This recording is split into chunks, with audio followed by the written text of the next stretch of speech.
Bom, nós falamos antes do intervalo da importância da prevenção para se evitar o acidente vascular sistêmico devido à sua grande mortalidade.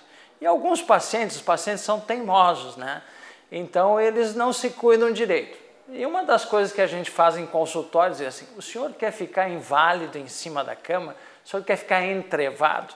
Ninguém quer. Então isso é assustador e realmente modifica pelo medo, às vezes, que você coloca neles. Então tudo isso que a gente tem feito, que vocês estão fazendo na campanha, nós pretendemos, todos nós, todas as áreas envolvidas na saúde, diminuir essa epidemia de acidente vascular sistêmico, que está basicamente envolvido com a hipertensão arterial, com o diabetes, com o tabagismo, colesterol alto, todos os fatores de risco bem conhecidos já dos ouvintes. Mas, infelizmente, às vezes nós não conseguimos evitar isso, já que o nosso controle de hipertensão arterial, a adesão ao tratamento de antihipertensivos, ainda é muito baixa em todo o mundo e principalmente no Brasil. E o paciente tem um AVC, e o paciente vem para o hospital, ele vai para a UTI de adultos, para a UTI neurológica. E eu sempre digo, bom, depois que chegou aqui na UTI, além do neurologista, dos clínicos intensivistas envolvidos, eu dizia para vocês, são fundamentais a presença do fisioterapeuta, da fonoaudióloga, para esse trabalho com os pacientes. Então, fonoaudióloga Karina, eu tenho medo, muito medo do meu paciente quando ele está lá na UTI, pós-AVC, e ele está com dificuldade para deglutir e ele está com dificuldade de fala. Tem muito medo de infecção, de aspiração.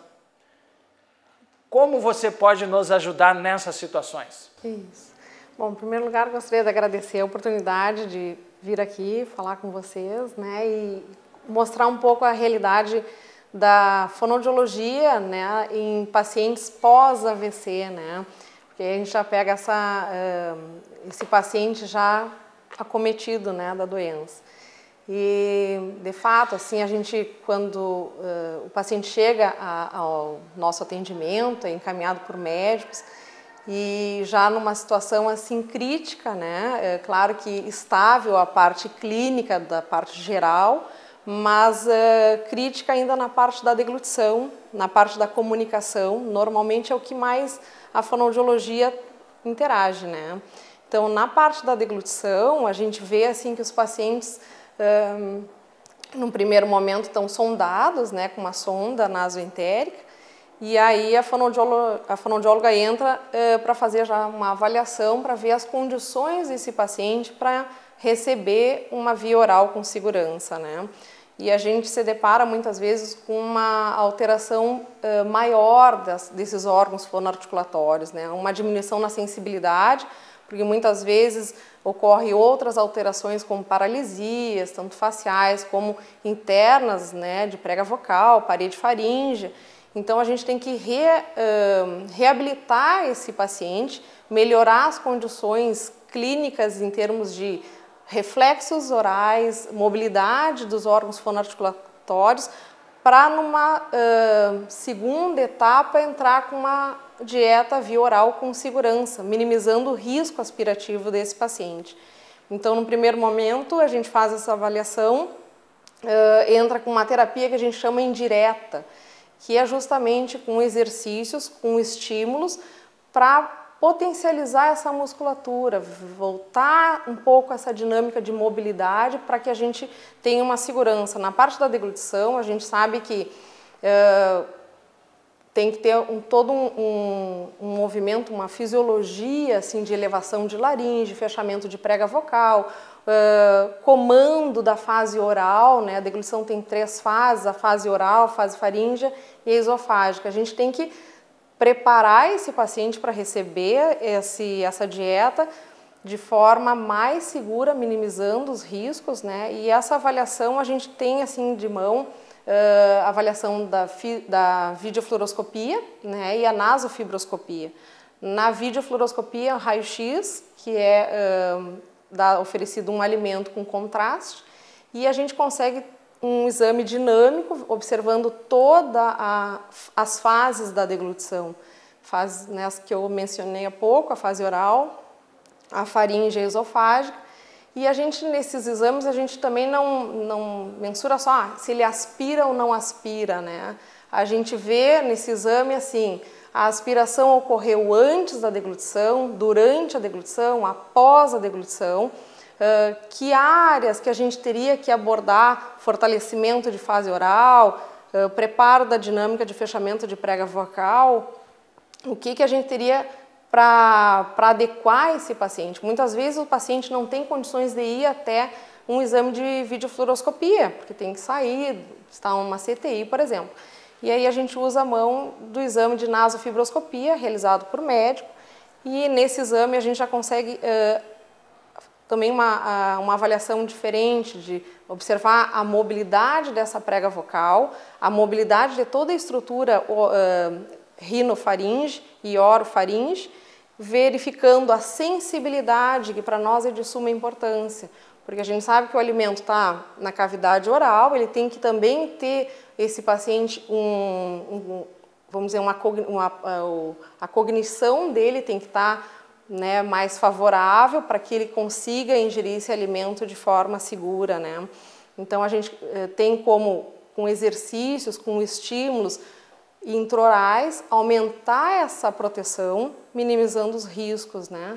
Na videofluoroscopia a gente também encaminha o paciente para fazer também o desmame da sonda nasoentérica, para entrar com uma via oral com maior segurança, também para os pacientes traqueostomizados, né, para fazer o desmame desse paciente traqueostomizado. Muitas vezes a gente vê num primeiro momento, pela situação crítica do paciente, o paciente estar com a tráqueo com balonete, o cuff insuflado, e aí a gente tem todo um cuidado, todo um manejo para não oferecer alimento com esse paciente traqueostomizado dessa forma, e sim fazendo a decanulação, vamos dizer assim, oferecendo válvula de fonação, fazendo todo um desmame seguro, e aí fazer a avaliação, né, da deglutição, usando até corantes, tem várias maneiras, mas esses exames estão aí para nos dar todo um suporte e fazer essa introdução da via oral com a maior segurança possível, né? E a questão da fala? Os pacientes normalmente estão acometidos por uma alteração, a afasia, né? Que depende do local que ocorre essa lesão, né? Da extensão da lesão do AVC e a idade também desse paciente, né? Que a recuperação, a gente vê que eles conseguem uma recuperação mais rápida, dependendo se são pacientes mais novos, mas a gente vê assim uma afasia, por exemplo, de Broca, que é uma afasia de expressão, tem a dificuldade de comunicar-se, de verbalizar, por mais que eles sabem, às vezes, o que eles querem falar, mas a palavra não sai, então é uma anomia, né? Eles não conseguem mensurar que isso aqui é cadeira e os objetos, né? A gente vê muitas estereotipias de ficar repetindo palavras, né? E isso tudo a gente tem como entrar com terapia, com orientação para os familiares também, que eu acho que os familiares nesse momento é de suma importância eles estarem juntos, inseridos no contexto terapêutico, tanto dos médicos e todas as orientações médicas e fonoaudiológicas de toda a equipe multidisciplinar, né?